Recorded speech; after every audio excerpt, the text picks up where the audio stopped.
Assalamualaikum warahmatullahi wabarakatuh. Tuan-tuan, saudara-saudara, ibu-ibu dan bapak-bapak yang sudi mendengarkan keterangan agama yang saya berikan di dalam kaset ini. Moga-moga Tuhan melimpahkan, mengurniakan rahmat dan nikmat-Nya kepada kita semuanya. Saya akan membicarakan suatu ayat yang bertemu di dalam surat Al-Baqarah. Bunyinya, Allahu waliyul ladzina amanu yukhrijuhum minadh dhulumati ilan nur. Walladzina kafaru awliya'uhumut taghut yukhrijunahum minan nuri ila dhulumat. Artinya, Allah adalah menjadi pemimpin bagi orang-orang yang beriman, orang yang mempunyai kepercayaan yang teguh. Dan Allah, apabila orang itu telah betul-betul menganggap Allah menjadi pemimpinnya, Allah pun menjamin mengeluarkannya daripada gelap gulita kepada terang benderang. Gelap gulita kebodohan kepada kecerdasan. Gelap gulita kehidupan tak tentu arah kepada tujuan yang sejati. Sebaliknya, orang yang kafir yang tidak percaya kepada Allah, maka sebaliknya yang terjadi, daripada terang benderang, dia akan dipimpin oleh taghut, oleh kekuasaan-kekuasaan yang bukan bersandar kepada Allah. Kekuasaan-kekuasaan hanya dikendalikan oleh setan. Kekuasaan yang demikianlah yang akan mengeluarkannya daripada terang benderang kembali ke dalam gelap gulita. Oleh sebab itu, rohani manusia itu adalah melalui di antara gelap dan terang kehidupan itu, di antara terang dan gelap kehidupan. Kalau sekiranya jasmani kita, kalau sekiranya badan kita yang lahir ini diberi cahaya oleh matahari yang terbit di waktu pagi, yang terbenam di waktu sore, rohani kita pun diberi juga terang oleh suatu yang lebih terang dari matahari, yaitu petunjuk dan hidayat Tuhan.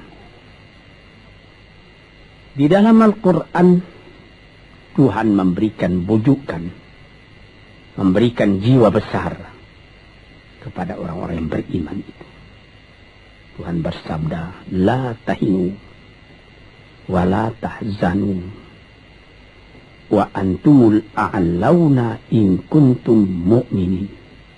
Engkau ini adalah orang yang tinggi kalau engkau tetap memegang kepercayaan kepada Allah Subhanahu wa ta'ala.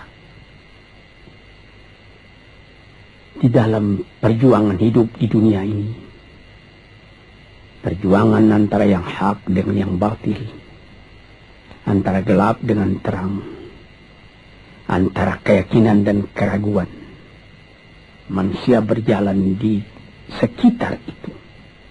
Di kiri dan di kanan kita berjumpalah gelap dan terang itu. Maka diberilah pedoman manusia tadi. Apa pedoman? Walaupun bagaimana hebatnya, geloranya, tofannya, halim bubunya, ombaknya dan gelombangnya kehidupan itu, manusia mesti teguh berpegang kepada iman. Sebab kehidupan di dunia itu menurut peraturannya ialah tidak ada yang tetap. Yang tetap itu ialah berubah. Berubah itulah ketetapan yang ada dalam dunia. Panas sangat terik, benar, nanti akan hujan. Hujan sangat lebat, benar, nanti akan panas. Di suatu tempat terjadi hujan yang lebat, berhari-hari timbul banjir. Iya, banjir itu tidak tiap hari, nanti dia kering lagi. Di laut pun demikian pula. Ada pasang naik, tergenang ke atas. Besok pagi air itu sudah kering lagi, surut pasang. Begitulah kehidupan di dunia itu. Itu harus kita yakini supaya kita jangan terombang-ambing dalam kehidupan itu. Kalau kita sudah mulai terombang-ambing, tahu-tahu walaupun bagaimana terangnya hari, gelap timbul dalam jiwa kita sendiri. Walaupun panas terik, kita berhujan. Hujan oleh keringat kita sendiri. Jadi yang penting di sini menjaga hati itu. Sampai Rasulullah Nabi kita Muhammad sallallahu alaihi wasallam, inna fil jasadi mudghatan, di dalam tubuh manusia itu ada suatu bekuan darah. Idza salahat salahal jasadu kulluhu wa idza fasadat fasadal jasadu kulluhu. Kalau ini segumpal daging baik, seluruh badan jadi baik. Kalau dia rusak, seluruh badan jadi rusak. Apakah itu? Hati. Hati. Kendali terletak dalam hati kita. Hati artinya penuh. Bukan saja berarti pada daging, tapi pada hati dari hati, isi dari hati, atau juga akal kita. Sebab itu, maka kalau satu waktu saya pernah mengajarkan doa yang mengandung 8 sifat-sifat lemah menghilangkan kemerdekaan manusia. Hari ini saya pun akan mengajarkan doa yang diajarkan juga oleh Nabi, bagaimana menjaga hati tadi. Di situ dalam doa itu ada tersebut 4 perkara. Apa tersebut? Allahumma inni a'udzubika min qalbin la yakhsha'u wa min ilmin la yanfa'u wa min nafsin la tashba'u wa min du'a'in la yusma'u. Jadi 4 perkara. Yang pertama, Allahumma inni a'udzubika min qalbin la yakhsha'u. Aku sangat berlindung kepada Engkau ya Allah, janganlah sampai terjadi hati saya itu tidak khusyuk lagi. Ini bahaya ini. Mulai bahaya, mengancam kepada manusia kalau hatinya tidak khusyuk lagi. Hati khusyuk yaitu hati itu tentu jelas tujuannya kepada Allah. Allah menjadi pegangannya. Allah menjadi bentengnya. Allah menjadi ingatannya. Allah menjadi tujuannya. Dan kepada Allah dia kalau sembahyang menghadapkan diri, menghadapkan hati, maka permohonan kita yang pertama kepada Tuhan, ya Tuhanku, janganlah sampai hati saya ini tidak khusyuk lagi. Sebagai orang Islam, kita sembahyang 5 waktu. Di dalam Al-Quran dikatakan sembahyang itu ialah khusyuk, terpadu ingatan kepada Tuhan. Tapi kalau kita sudah, hati itu sudah mulai ditumbuhi penyakit, walaupun sembahyang, mulai sejak Allahu Akbar, pikiran sudah menjalar kepada yang lain. Piutang belum menerima, utang belum terbayar, makanan belum masak, macam-macam lah yang teringat. Padahal kita dalam sembahyang. Ini apa arti sembahyang tadi lagi? Ini sudah mulai berbahaya ini. Banyak orang yang tidak meninggalkan sembahyang, tapi tidak ada bekas dari sembahyang itu kepada kehidupannya. Di dalam sembahyang kita baca, inna salati wa nusuki wa mahyaya wa mamati lillahi rabbil alamin. Sesungguhnya sembahyangku dan ibadatku dan hidupku dan matiku sama sekali terserah kepada Allah. Ini dirasakan dalam hati, bukan cuma disebut di dalam mulut. Bagaimana dikatakan, bukan jadi lip and service sebagai seput tangan penggosok-gosok mulut, bukan begitu. Yang dari hati. Kalau sudah dari hati yang khusyuk, ini berbekas kepada kehidupan. Aku tak takut menghadapi segala keadaan dalam hidup, sebab hatiku bertali dengan Tuhan. Dari Tuhan aku datang, kepada Tuhan aku akan kembali. Ini namanya hati yang khusyuk. Tapi kalau sekiranya bacaan tetap fasih, tapi tidak ada lagi dari hati, melainkan rutin saja. Bayang, 5 waktu sehari semalam, tapi tidak merubah kepada perangai, tandanya sembahyang tadi tidak khusyuk. Ini yang pertama kita minta kepada Tuhan. Janganlah sampai kita mempunyai hati yang tidak khusyuk, hati yang tidak teringat kepada Allah. Kalau hati tidak ingat lagi kepada Allah, maka segala pekerjaan yang terlarang sudah ringan saja kita mengerjakan. Menipu, berdusta, membujuk orang lain mengerjakan perbuatan yang salah, mencela, memaki. Itu karena tidak ingat kepada Allah, cuma ingat kepada diri sendiri saja. Ini yang pertama. Yang kedua dikatakan, wa min ilmin la yanfa'. Dan aku berlindung kepada Engkau ya Allah daripada ilmu yang tidak memberi manfaat. Padahal disebutkan oleh ahli-ahli, ilmu yang memberi manfaat itu membawa manusia kepada iman. Al-ilmu yad'u ilal iman. Ilmu itu membawa manusia kepada iman. Sekarang sudah ilmu banyak, tapi tidak membawa kepada iman, melainkan membawa kepada celaka. Sudah maju kepandaian orang, ilmu, pengetahuan orang, teknologi orang, sains orang, knowledge orang, dan segala macamnya.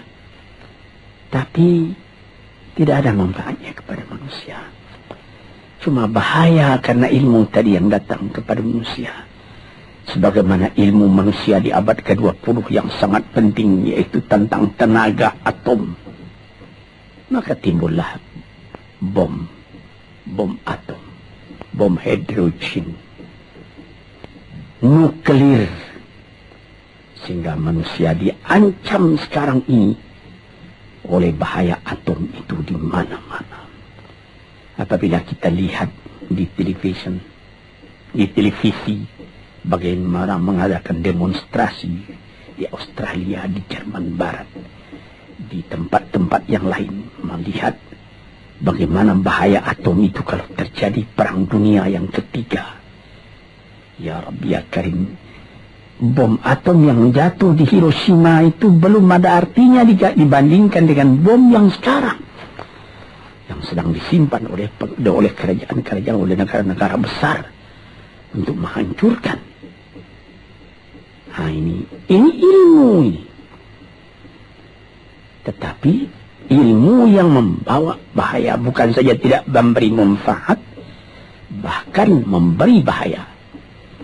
Di sini terasa oleh kita bahwa ilmu yang ada itu pun mesti dikembalikan atau dikendalikan oleh iman. Kalau tidak, maka nyawa manusia ini akan dipandang sebagai sampah saja. Dijatuhkan satu bom hidrogen ke dalam kota Jakarta ini, na'udzubillahi min dzalik.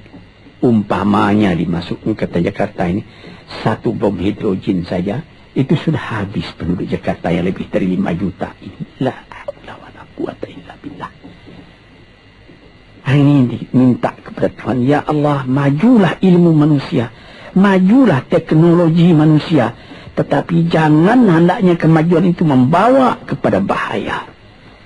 Jangan ilmu pengetahuan itu membawa kepada yang tidak memberi manfaat. Nah, ini doa yang kedua kepada Allah Tuhan sarwa sekalian alam. Yang ketiga disebut lagi, wa min nafsin la tashba'u, dan aku berlindung kepada Allah daripada nafsu, daripada diri, daripada ego, daripada tiap-tiap masing-masing diri ini yang tidak merasa kenyang.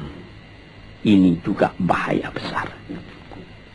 Inilah yang menimbulkan penjajahan di dunia.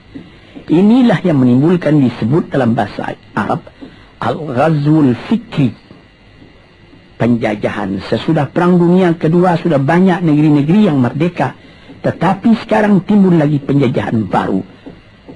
Apa? Penjajahan fikiran.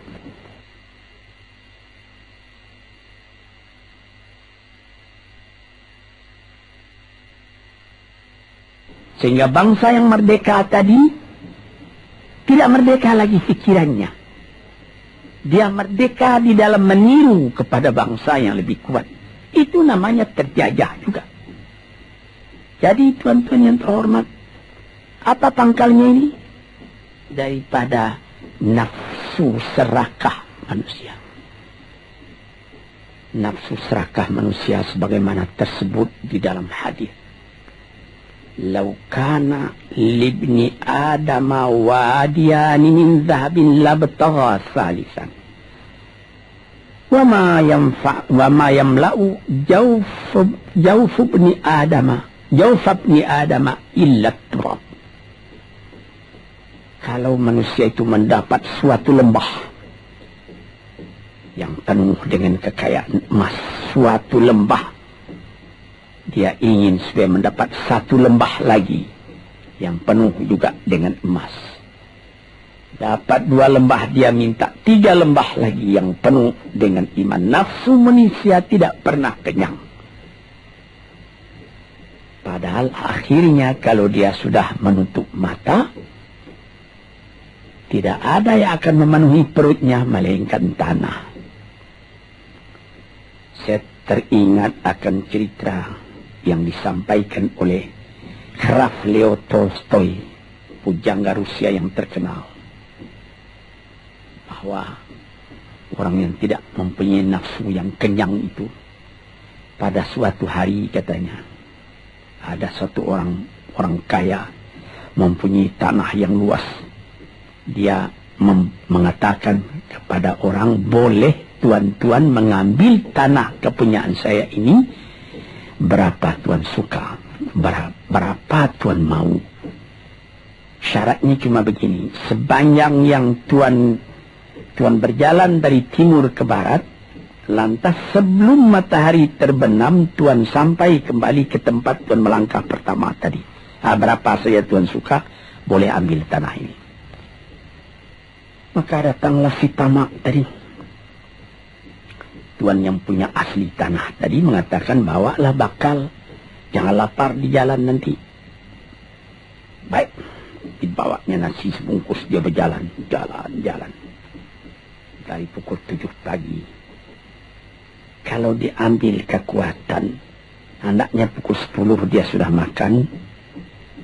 Melangkah lagi beberapa ratus meter atau sekian, nanti boleh kekuatan buat kembali.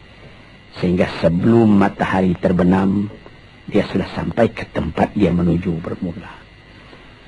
Tetapi ini orang bernafsu betul, dia minta supaya banyak tanah yang didapatnya. Dibawanya nasi sebungkus, tapi dia tidak jalan di tengah jalan, tidak berhenti, kan nanti berapa meter itu nanti kalau saya berhenti, tanah yang kurang buat saya. Dia terus berjalan. Dia tidak ingat bahwa kekuatan masa pergi yang lebih cepat dengan kekuatan masa pulang yang lambat itu, dia tidak taksir. Dia berjalan saja cepat-cepat. Sudah pukul 1 hari, sudah jauh perjalanan. Lantas nanti kembali. Kelemahan badan, kondisi dan suatu situasi tidak sama lagi. Tidak secepat dia pergi dahulu lagi dia pulang kembali. Maka bukan pukul 7 dia sampai, atau pukul 5 sore tadi dia sampai ke tempat dia berjalan bermula, karena dia jalannya sudah lunglai, kaki sudah penat, badan sudah letih. Kira-kira baru pukul 2 dia tidak dapat berjalan lagi karena sudah lapar. Dia coba makan sedikit pun tidak bisa lagi seenak makan yang tadi. Habis makan pun dia berjalan lagi. Pukul 3 dia terhenti. Jauh lagi baru sampai tempat yang pertama. Menurut syarat yang diberikan oleh mempunyai tanah yang pertama, kalau engkau tidak sampai ke tempatmu yang pertama tadi sorenya, tanah ini tidak engkau dapat lagi semua. Memang tidak sampai dia. Pukul 4 dia sudah berhenti berjalan, tidak kuat lagi. Mata sudah gelap. Akhirnya karena terlalu capek, terlalu penat, mati dia di tengah jalan. Berapa dia dapat tanah tadi lagi? Cuma sepanjang badannya untuk kuburannya, yang lain tinggal semua. Ini satu misal yang dibawakan oleh Ralph Leo Tolstoy yang sesuai dengan hadis Nabi tadi. Nafsul la tashba, diri manusia yang tidak pernah merasa kenyang. Kita berkehendak tidak berbatas, tapi tenaga kita sendiri berbatas.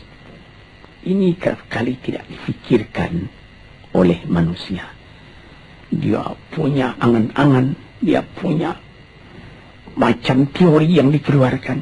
Dia lupa bahwa nanti tenaganya itu akan terbatas karena sakit, karena lapar, karena tua. Sebagaimana pepatah dari nenek moyang kita, tanda-tanda dikirimkan lebih dulu bahwa kita tidak akan lama lagi di sini. Apa? Rambut, gigi, mata sudah mulai kabur. Uban sudah mulai bertabur. Gigi sudah mulai gugur. Kulit sudah mulai kendur. Kalau mata sudah kabur, uban sudah bertabur, gigi sudah gugur, kulit sudah kendur, sudah 4 perkara. Yang kelima ialah pintu kubur. Nah, ini kerap kali manusia lupa yang demikian. Sebab itu dikatakan, ya Tuhanku, janganlah sampai aku ditumbuhi oleh penyakit nafsu yang tidak mau kenyang-kenyang itu. Nah ini, kemudian itu timbul lagi doa yang keempat. Disebutkan di situ, wa min du'a illa yusma'. Ini lebih berbahaya lagi. Ini sudah puncak dari bahaya. Apa artinya? Dan aku berlindung kepada engkau ya Allah daripada doa yang tidak didengar lagi. La ilaha illallah. Mendoa ya Allah, kasih aku ini, kasih aku kesempatan, tapi tidak didengar lagi. Tuan-tuan, para pendengar kasetku yang tercinta, ada tersebut dalam hadis Nabi, wa malbasuhu haramun wa mashrabuhu haram wa hudhiya bil haram. Ya Rabb, fa'anna yustajabulah. Ash'asa aghbara. Badan sudah penuh dengan kotoran, penuh debu. Yang mudu yadaihi ila sama, menadahkan tangan keduanya ke langit. Ya Rabbu, ya Tuhanku, tolong aku, ya Allah, bela aku. Padahal yang dimakan haram, yang diminum haram, dibesarkan dengan yang haram. Fana yustajabulah. Dengan jalan apa Allah Ta'ala akan mengabulkan doa itu? Badan kotor menghadap kepada yang bersih, meminta diberi kebersihan. Bagaimana caranya? Tuan-tuan yang terhormat, pernah dalam Quran Tuhan mengatakan, la yanzuru ilaihi wa la yukallimuhum Allah wa la yanzuru ilaihi. Allah tak mau mengajak dia bercakap dan Allah tidak memandang kepada dia. Saya sendiri dengan segala kerendahan hati mengatakan bagaimana beratnya kita bertemu dengan seorang orang besar Lalu dia mengulurkan tangan kepada kita. Tapi mata kita tidak dilihatnya. Sengsara rasanya. Bagaimana dengan Tuhan kalau Tuhan tak mau melihat kita? Sebab itu, para pembaca, pendengar kaset yang tercinta, berdoalah kepada Tuhan supaya hati kita selalu terbuka. Jangan sampai kita mempunyai hati yang tidak khusyuk, ilmu yang tidak memberi manfaat, jiwa yang tidak pernah kenyang, dan doa yang tidak didengar. Ya Allah, dengarkan doa kami dan tunjukkan kepada kami jalan yang benar dan beri kami terang dalam kehidupan ini. Yang keempat ialah wa min du'a'il la yusma'. Dan aku berlindung kepada Engkau ya Allah, jangan sampai doaku tidak terdengar, tidak didengar oleh Tuhan. Sebagaimana kita tahu, doa itu adalah mukhul ibadah, tulang sumsum daripada ibadat kita sendiri kepada Tuhan. Segala perbuatan kita patrikan dengan doa, dengan harapan mudah-mudahan diizinkan oleh Allah. Disampaikan maksud kita, macam-macam yang kita minta kepada Tuhan. Tapi kalau doa itu sudah tak diperdulikan lagi oleh Tuhan, apa celaka kita, apa daya kita, apa upaya kita? Di sini kita melihat apa sebab maka doa tidak didengar oleh Tuhan, tidak diperkenankan oleh Tuhan. Tentu saja bukan dari salah Tuhan, melainkan dari salah kita sendiri.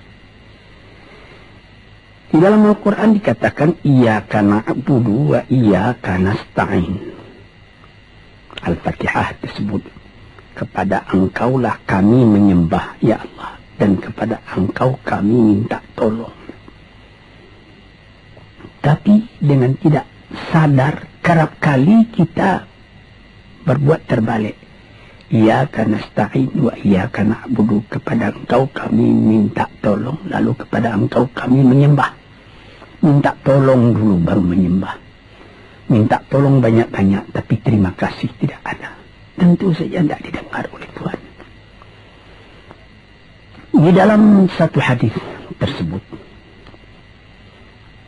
Asy'asa al-Ghabbara yamuddu yadayhi ila as-sama'i ya Rabbu ya Rabb, wa mat'amuhu haramun wa mashrabuhu haramun wa malbasuhu haramun wa ghudhiya bil haram fa anna yustajabulah.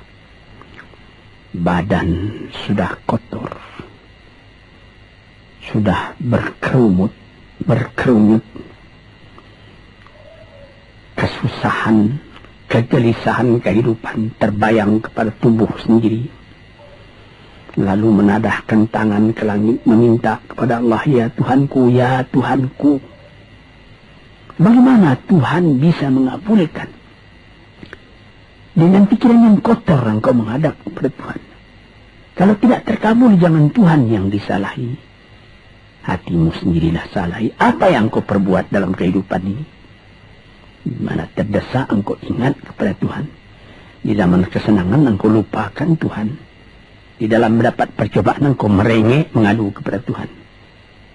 Jiwa yang seperti ini janganlah sampai timbul pada diri kita sendiri. Saya sudah mengalami apabila saya berhadapan-hadapan dengan orang besar. Saya ingin dia menghadapkan matanya kepada saya. Apa kabar saudara? Kabar baik. Dia lihat mata saya lihat mata dia. Tapi kalau ketika dia bersalam dengan saya, dia melihat kepada orang lain, bukan main sakit hati saya. Apa salah saya maka dia begitu? Mengapa tidak saya yang dipandang? Sedangkan dengan sesama manusia lagi begitu perasaan kita. Bagaimana dengan Tuhan? La yanzuru ilaihim wa la yukallimuhum. Allah tidak memandang sebelah mata kepada Allah, kepada kita. Allah tak mau bercakap, tidak mau bercakap dengan kita sepatah pun. Langit mana tempat kita bernaung, bumi mana tempat kita berpijak kalau sudah demikian keadaannya. Nah, ini yang dijaga tuan-tuan yang terhormat dalam doa keempatnya itu. Hati janganlah sampai tidak khusyuk. Ilmu janganlah sampai tidak memberi manfaat. Nafsu janganlah sampai tidak kenyang. Dan doa janganlah sampai tidak didengar. Saudara-saudara, moga-moga Allah memberikan kepada kita hati yang terang. Sebagaimana ayat yang mula-mula saya sebut tadi, Allahu waliyul ladzina amanu yukhrijuhum minadh dhulumati ilan nur. Allah lah jadi pemimpin bagi orang yang beriman, sehingga dari gelap gulita dibawa dia oleh Tuhan kepada terang benderang. Walladzina kafaru, tetapi orang-orang yang sudah tidak ada kepercayaannya kepada Tuhan, awliya'uhumut taghut, yang menjadi pemimpinnya bukan Tuhan tapi setan. Dia akan membawa orang itu daripada terang benderang ke dalam gelap gulita. Kita jadi meraba-raba dalam gelap kehidupan. Dalam meraba-raba itu masih ragu entah kemana akan pergi. Maut pun datang. Gelap selalu. Di dunia gelap, di akhirat pun gelap. Na'udzubillahi min dzalik. Hadirin yang terhormat, para peminat kaset ini, moga-moga semuanya ini menjadi kenang-kenangan kepada Tuhan di dalam perjalanan yang jauh, di dalam keistirahatan hidup, sehingga mendapat ketetapan hati dan tumak-ninah. Assalamualaikum warahmatullahi wabarakatuh.